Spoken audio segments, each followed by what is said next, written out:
Gray skies have become the norm and it seems like there is no end to the downpours battering the east coast as Australia rides out its third consecutive La Niña event. The dams are overflowing and Sydney has recorded its wettest year on record in 2022. Melbourne, meanwhile, is in line for its most intense weather event of the year this week with torrential rains and flooding risk. So when will the effects of this third La Niña finally peter out? Read more. Warning of once-in-50-year flood as satellite shows rain threat. The Bureau of Meteorology, BOM, released its latest update this week about the climate drivers in the Pacific, Indian and Southern Oceans and the tropics. The good news is that La Niña is expected to wane over spring. Read more. Schools closed, train services down as flooding swamps parts of regional Victoria. The bad news is that a combination of other influential weather patterns still point to more rain on the horizon for this spring and summer. And while La Niña will grow weaker during spring, its effects are likely to persist into early 2023, the BOM report says.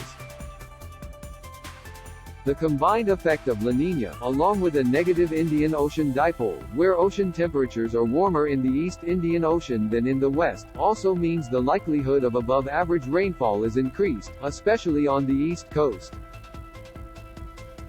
Read more. Sydney's wettest year on record. What experts think is coming for 2023. Then there's the Southern Annular Mode, SAM, which controls the ring of westerly winds that circle the South Pole.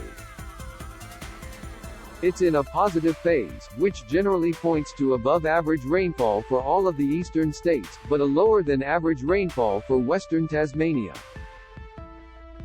The Bureau of Meteorology's extended and long-range forecasts show that above-average rainfall is likely across much of eastern Australia.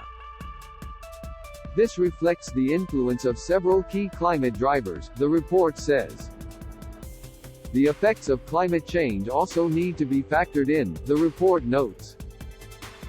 Climate change continues to influence Australian and global climate, the report says.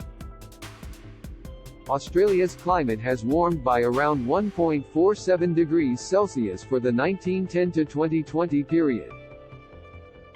There has also been a trend towards a greater proportion of rainfall from high-intensity short-duration rainfall events, especially across northern Australia.